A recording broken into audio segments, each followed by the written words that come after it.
Le lendemain, j'envoyai des Kimbundos et des Kimbares me préparer un campement dans un endroit où le roi avait autorisé à l'établir, à 400 ou 500 mètres au sud de Liaoui.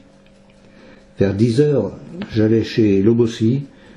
Je le trouvai dans une grande maison circulaire, entouré de personnes et ayant devant lui 6 énormes bassins remplis de capata. Ceux qui m'étaient les plus attachés, à Augusto, Verissimo et Kayumbuea, ainsi que les serviteurs du roi, se furent bientôt mis dans un état d'ivresse complète. Et comme je ne pouvais pas les en empêcher, je rentrai tranquillement chez moi et vins me coucher avec un accès de fièvre.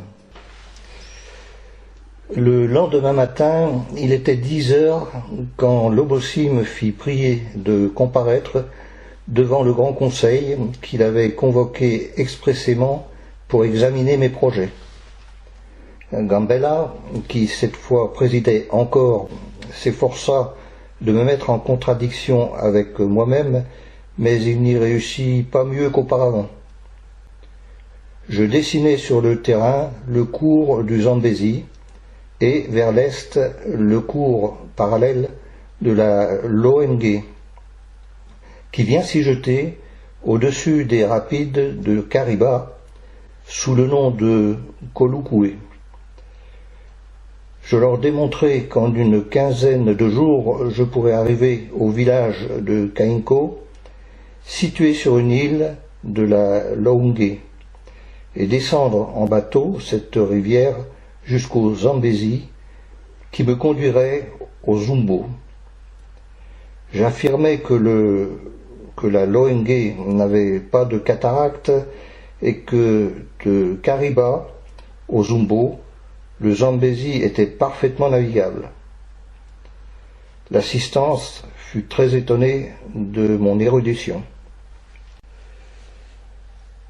Après une discussion aussi longue qu'animée, l'Assemblée décida qu'on enverrait une députation à Benguela et qu'on me fournirait un assez grand nombre d'hommes pour traverser le Chukulumbe jusqu'à Kainko, en laissant sur la route 3 ou 4 postes assez forts pour assurer le retour de ceux qui m'auraient accompagné jusqu'au Zumbo.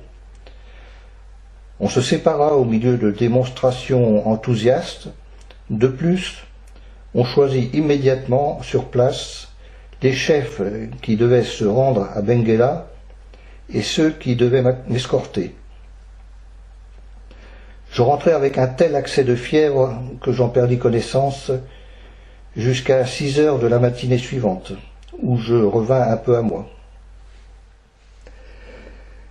Dans la soirée, on m'annonça la visite de Munutu Muhueno, fils du roi Chipota, le premier monarque de la dynastie Luina. Je le fis introduire et je vis un jeune homme de 16 à 17 ans, doué d'une figure aussi belle que sympathique. Il portait une paire de pantalons noirs et un uniforme d'enseigne de la cavalerie légère du Portugal en fort bon état. La vue de cet uniforme m'émut beaucoup. À qui avait-il appartenu? Comment était-il arrivé au centre de l'Afrique? Poussé par la curiosité et désireux de mettre un terme à mes conjectures, je demandai à Munutu Muhueno comment il était entré en possession de cet uniforme. Il me répondit qu'un négociant du billet lui en avait fait cadeau peu de temps auparavant.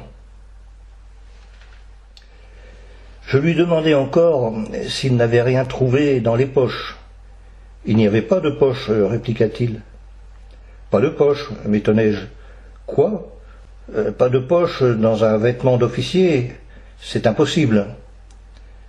Je le priai de me permettre de l'examiner. Il y consentit et déboutonna l'habit. C'était vrai, il n'y avait pas de poche sur la poitrine.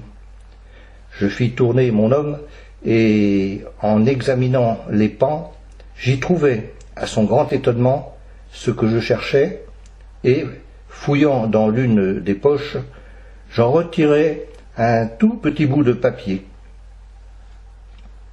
Je l'ouvris enfin, assez ému, et j'eus bientôt fait de parcourir les quelques lignes que j'y voyais écrites au crayon. Un éclat de rire m'échappa en les lisant. Le papier contenait ce qui suit. Si je ne vous suis pas indifférent, ayez la bonté de me faire savoir comment nous pouvons correspondre. Au-dessous, il y avait un nom et une adresse. Maintenant, je savais à qui l'uniforme avait appartenu. Le lendemain, ma fièvre avait tellement augmenté que je ne pouvais plus me tenir sur les jambes. Logossi vint me faire une visite en m'amenant son docteur intime. C'était un vieillard de taille petite, de corpulence maigre, la chevelure et la barbe blanche.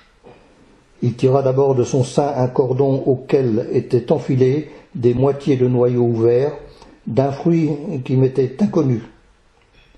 Puis, avec une extrême gravité, il prononça quelques mots cabalistiques et jeta par terre le collier de noyaux.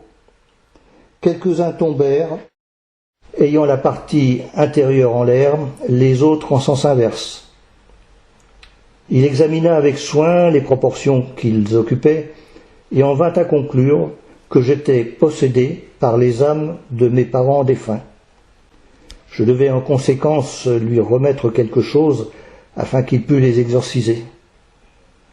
J'eus le courage de supporter avec patience toutes ces simagrées et de feindre une aveugle confiance dans ses paroles. Puis je pris congé de lui en lui faisant cadeau d'une petite quantité de poudre.